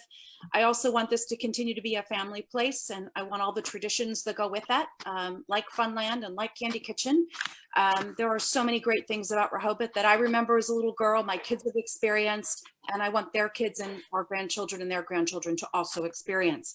I think just kind of more as it relates to the voters here and just the residents and property owners, I really want to see an increase in city communication and collaboration with the residents and property owners and businesses, as well as just honestly a little bit more unity between our voters and our residents. I feel like over the last few weeks, I've had a little bit more kind of broader perspective on meeting a lot of different people, and there are different camps here, and I would love to see us come better together and work together for the common good of our charming town, because I think everyone loves Rehoboth, but sometimes when I'm in conversations or I'm in situations where there are varying views, I think we get a little bit combative, and I think we can start to eliminate that and be much more of a community together. Thank you. I'll give you 10 seconds back. Thank you, Rachel. Paul. Thank you, Charlie. The reason I think my vision is better than a few of the candidates at the forum today is because I'm looking forward, not backwards. I'm looking through the windshield and not in the rear view mirror. I heard just now, people were talking about memories. I'm talking about opportunities. What's in store for us in the future? I mean, there's great opportunities right now because of COVID. Look at what we've done locally with outdoor dining, getting the shops the availability to have their wares out on the street. I think that's the wave of the future, opportunities. That's where economic development is going to come from. That's where vision comes from, is what can we be? We know what we've been. I've been coming here for 60 years. I love Rehoboth, but things change. I'm not looking for Ocean City. And as I said in my introduction, that's a lie. All I want is Rehoboth to continue to move forward. People are moving here, spending millions of dollars to invest in our community because of what we have. They want the best it can be. They don't invest in this community to think about 30 or 40 years ago. They're thinking about today, tomorrow, next year, 5 years from now. Thank you, Paul. Stan. Thank you, Charlie. I don't understand this challenging us with going backwards. It could be further from the truth, and it's just fear mongering in my idea. Look, going backwards, when I helped overhaul the boardwalk, we were forward thinking, and we had a lot of new amenities that were never there before. When I legislated the no smoking legislation, that was new and forward thinking. I've recently presented on behalf of the Boardwalk Committee forward thinking ideas on increasing security on the boardwalk and improving our restrooms by adding family restrooms, things like those are all forward thinking things. I just don't get the mayor and what he's heading at there. No, I don't like big changes. I frankly like a lot of the small town charm that we have, the pedestrian scale of buildings and everything, the trees and stuff. And I don't want to make big changes there. I've talked about improving the business district with, and I'm the only one that's talked about Wilmington, Baltimore streetscape improvements, and I would like to do that. Otherwise, the big changes I'd like to see are primarily in our infrastructure and upgrades and accounting systems and things like that. But I tell you what does scare me about Paul's future vision, as shown in the Girard Park master plan that he commissioned, is a water park as a future vision in Girard Park that includes water fountains, kayak launch, amphitheater, dog park, Time's up. parking. Oh, Sorry. thank you. Thank you. Okay, and last Hugh. My envision for the future of Rehoboth is keeping the charm that keeps Rehoboth what we all love about Rehoboth. The reason that I chose the buildings that I have in Rehoboth for my businesses is because I love the charm in Rehoboth that they afforded me. The Purple Parrot sits in a building that was moved where it is now from the 1890s from over where the Atlantic Sand sits. I see us being a town that is able to maintain that charm. Nobody wants to be Ocean City. Ocean City survives. They're good at what they do. Dewey Beach, they're great at what they do. We're not either of those. They're not us. We're Rehoboth Beach. We want to continue moving forward. We don't want to look back. I was here 10 years ago. I don't want to go back to those days. I want to be able to move forward and have a viable, sustainable community, both with residents and with businesses alike. I see us working together, being able to do that, and I think I can bring that to the table. Thank you, Hugh. We have received a couple of questions on climate change, and I have merged the questions by Sally Foreman of College Lane and Charlie Garlow into one question. What are your plans to improve our infrastructure and address the influence of climate change and sea level change in our city? And we start with Jay. Well, oops. Can you hear me? Okay. Yes. Climate change is here. Climate change is real. And as long as climate change is global warming, it's going to affect us in a negative way. There's still 58 feet of ice left in our polar ice caps. So we can have some sea level rise that some of us don't really think about right now. But with every passing year, I just was reading an article last night about the change of high tide. High tide's changing every single year. And we have a $5 million debt for the Lynch wells. And we're going to have to think about protecting the aquifers that supply those wells. And we're going to have to think about protecting the wellheads too. We're building an ocean outfall, or we build an ocean outfall, and we have a lot of excess capacity. Wolf Neck can process 4 million gallons a day. That's owned by the county because they spray irrigate. If we get another 10 inches of sea level rise, they're going to have to use Rehoboth Beach's ocean outfall. Thanks for the great question. Thank you, Jay. Rachel. Yeah, I mean, it's obvious, we need to be aware of the changes that are occurring and benchmarking them and trending them, and we need to manage the change as it relates to our environment. I think it's really important that we preserve and protect our lakes and our beaches, and we must work with our county and state relationships in a collaborative way so that we are gaining the best knowledge that we can from folks that have a lot more experience in this area that we do. And obviously, in my mind, we can also probably leverage some residents here in Rehoboth that have relationships and perhaps even experience that can help us in this area as well.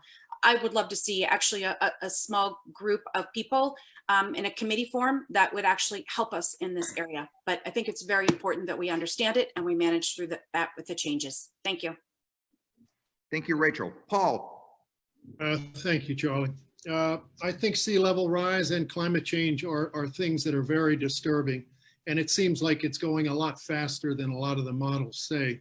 One of the things that we need to continue to focus on, and we've been very fortunate over the last 10 plus 15 years, is the beach replenishment process that we have working with the state, the Army Corps of Engineers, the federal government. We've got to continue to make sure that that's funded through the state and the federal government. We keep getting noise about localities having to fund some of that, and that's going to be very difficult going forward, but that's something we should focus on. Obviously, the infrastructure, our water system, although we've got a great aquifer of water, we can always do better with the water system, cleaning the water system. As far as the ocean is concerned, recently we've had a number of different tests done because we've had some bacteria in the ocean A couple times the beaches have been closed. But what we're doing here in the city is looking harder and harder at the stormwater management program. We've been getting grants towards the stormwater management program. And I've got a quote here, as said by one of the engineers that checked on us after the bacteria numbers, basically saying the problem areas have shown significant decreases in bacteria. It is amazing how much has gone down here in Rehoboth. These are the things we have to focus on as we go forward. Is our infrastructure and our assets we have to keep an eye on. Thank you. Thank you, Paul. Stan? Thank you, Charlie. Certainly, I believe sea level rise and climate control are real and need to be addressed. I can remember as a commissioner a few years ago, Charlie invited me to a workshop in Dewey Beach and put me on the spot as a commissioner and said, "What will tell us what is Rehoboth doing to address these things?" And my answer, if I recall correctly, was nothing. We're doing nothing.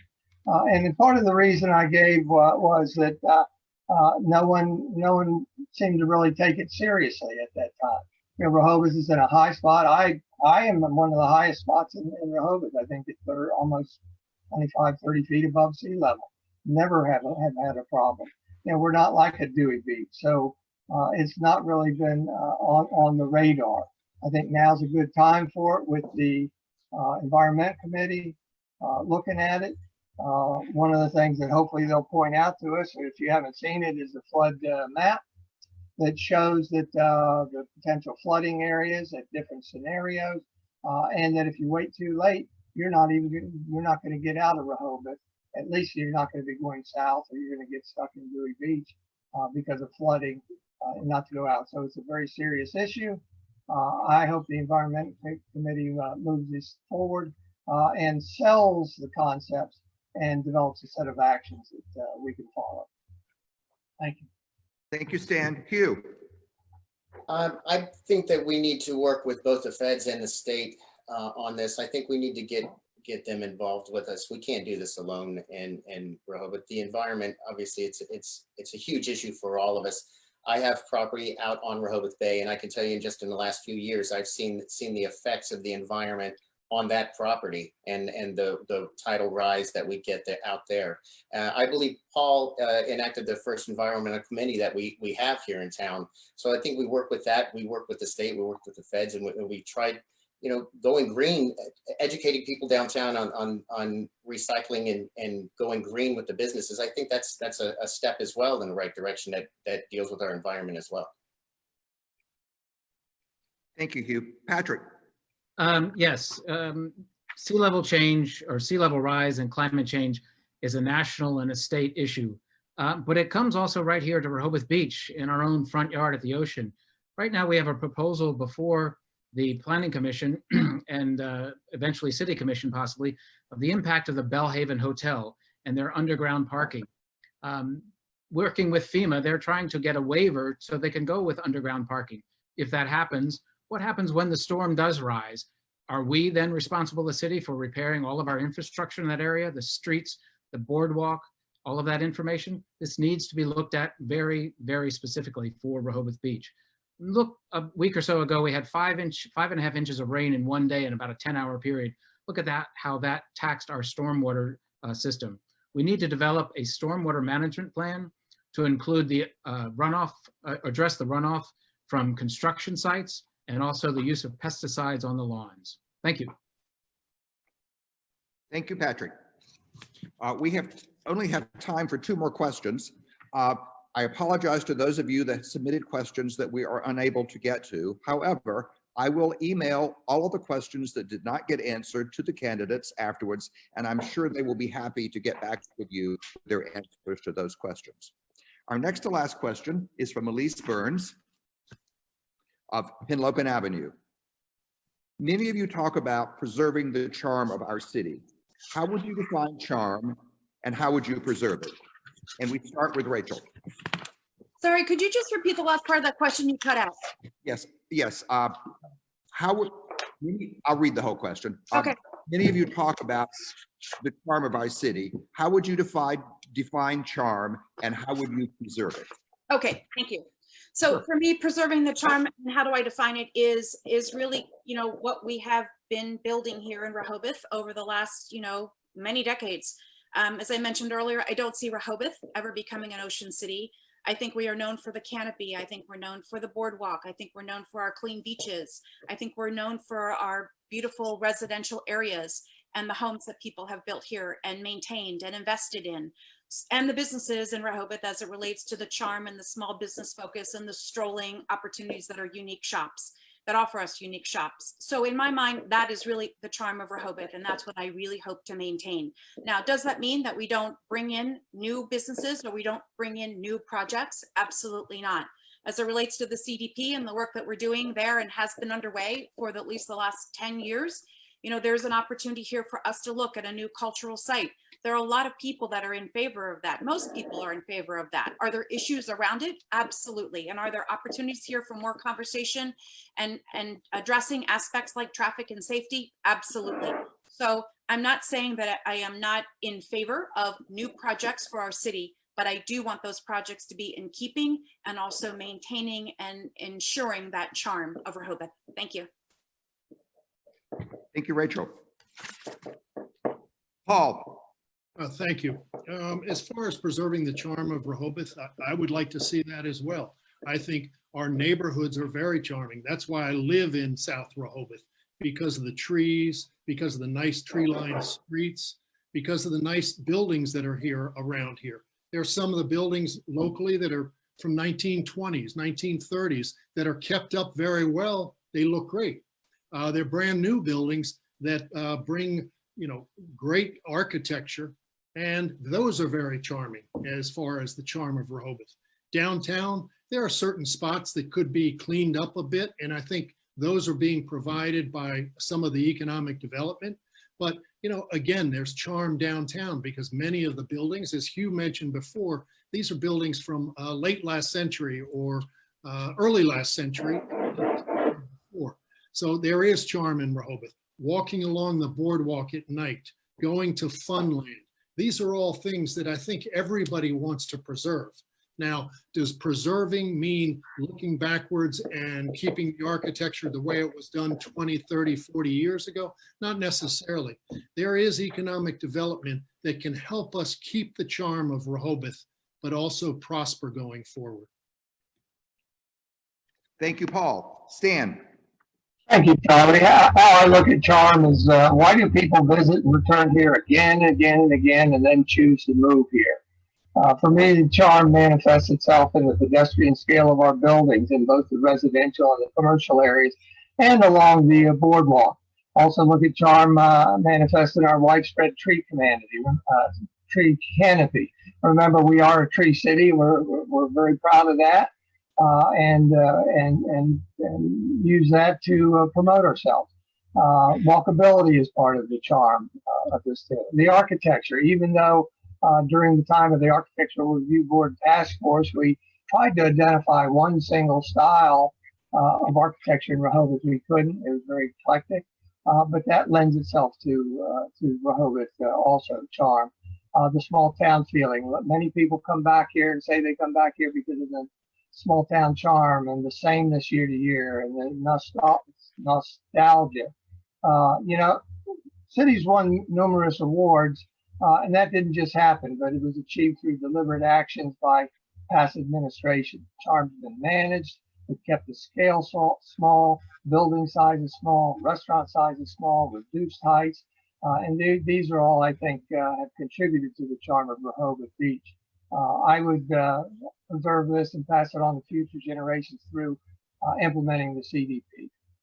Thank you very much. Thank you. Patrick. Thank you. I think you have to know where you have been in order to know where you're going. And I think back, I was part of the Planning Commission when we designed and developed the Neighborhood Preservation Ordinance, which took a survey of the entire city and designed 5 distinct neighborhoods within Rehoboth Beach for character, architectural style, mass, bulk, and streetscape. As it has been said, and I've always said, one size does not fit all. And when I chaired the Architectural Review Task Force Committee, we also put together a model book that described these 5 particular neighborhoods that, again, describe setbacks, bulk, mass, placement of windows. Again, these were not specific court ordinances that you had to follow, but gave you an example and a picture of the type of home that would fit in characteristically to the neighborhood that you were buying in. You know, I think we need to look back at both of those pieces of materials that I was part of writing to see what is still available today and how we would carry that forward. I too live in a home that was once originally next to the Back Porch Cafe on Rehoboth Avenue and was moved outside to the country here in 1946. That's the charm and the character of tree-lined streets, walkability, and just feeling comfortable and knowing your neighbors. Thank you. Thank you. Thank you, Patrick. Jay? It's really hard to say anything more than what's been said already. But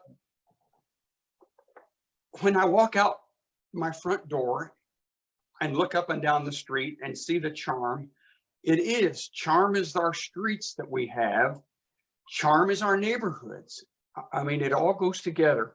And in our shops, our beach, our boardwalk, it's all charming.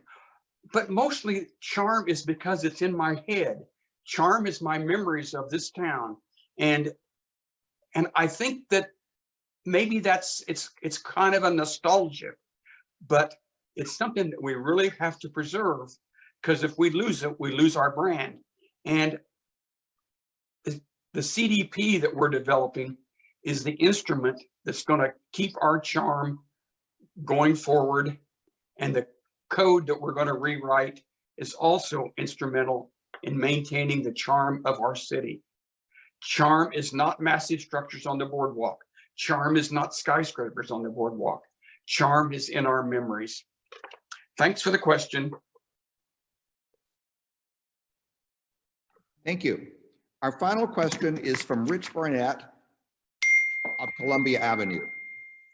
Unlike previous years, my question is one of importance to local voters this year. Do you support the re-election of Donald Trump as his policies negatively impact the health and economy of our city? And we start with Paul.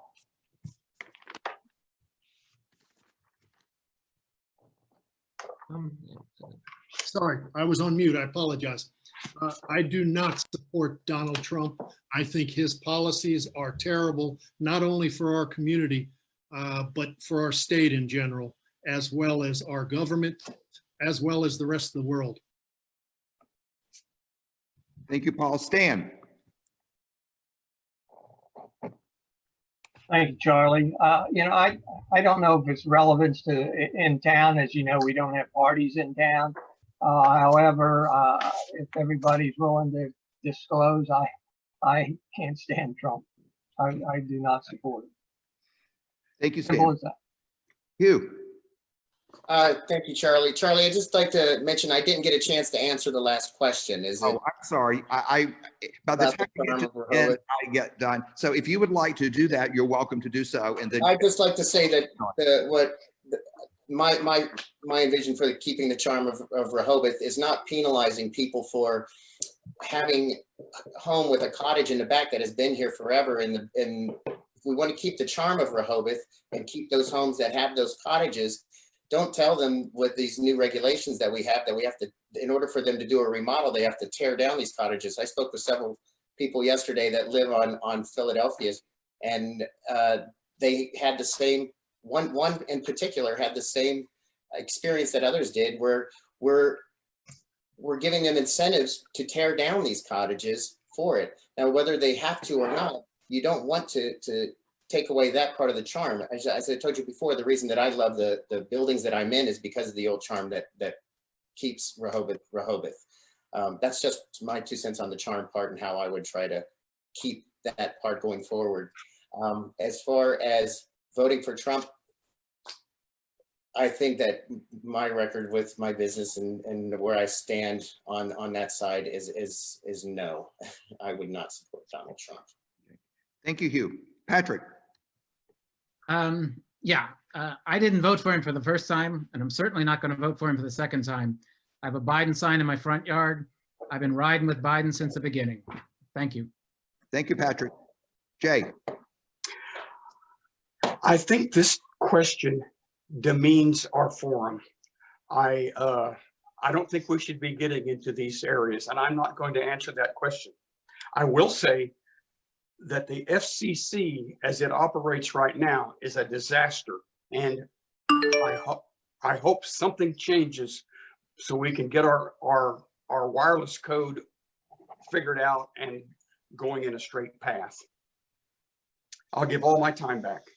thank you. Rachel, Yeah, I have to agree, and everyone knows that I have written an article on this in the letter to the editor at the Cape Gazette that I do not think this should be a question or should be something that is brought up in this forum.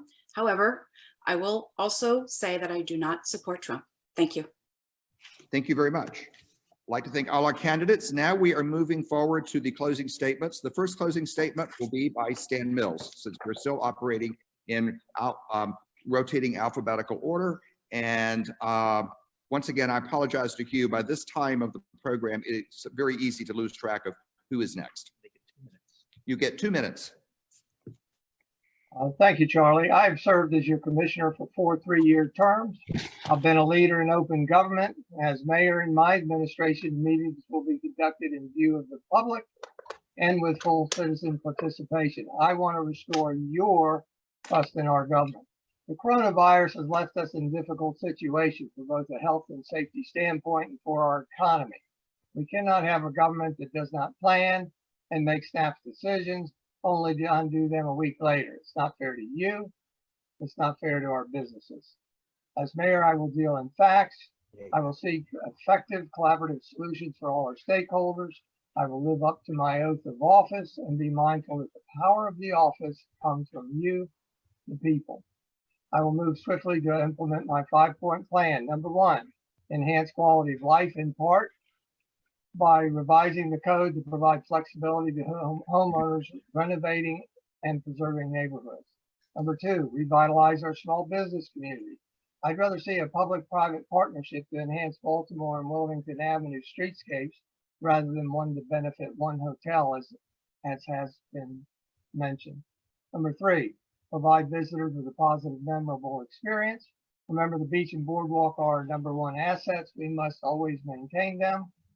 Number 4, reprioritize budget to balance economic development with infrastructure maintenance. Number 5, finally, restore faith and public participation in our government. Your voices will be heard. Thank you. I would be honored to represent you as your mayor, and I ask for your vote on August 8th or by absentee ballot.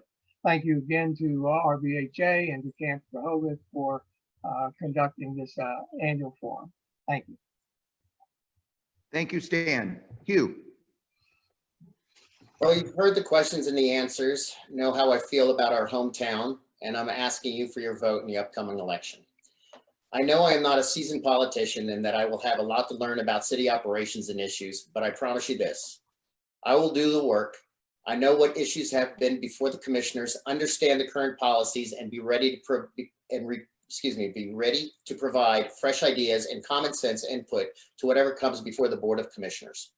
Again, I know we're all dependent upon each other, and I intend to be a commissioner for all of us here in the city of Rehoboth. I could not be more certain that this is the time to bring the community together, to trust each other again, listen to each other, and move forward together.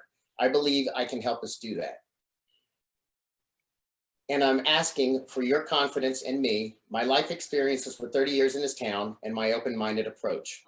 Thank you for the opportunity to be here, and with your vote, I look forward to bringing a voice for all Rehoboth to the City Beach. Thank you. Thank you, Hugh. Patrick. Thank you again to Camp Rehoboth and RBHA for this most important forum.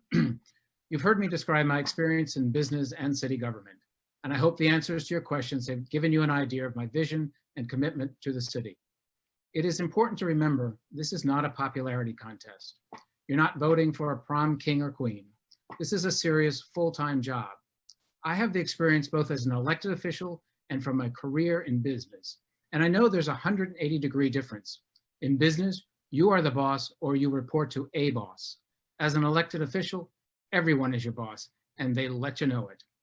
Seriously, the job of a good commissioner is to balance leadership with consensus building. Experience needed? Would you hire someone for an important job who had no experience? Of course not. You would hire the most qualified, not the least qualified. This isn't a hobby. It isn't a side gig. On August 8th, you will hire 3 of us who you heard from today. I urge you to hire those of us who share your vision and your passion. Those of us who will use our experience to manage your tax dollars wisely. Those of us who will protect our sense of place, bringing your city into the future to be a healthy and safe community. I ask for your vote to continue my service to you and to our city. Thank you.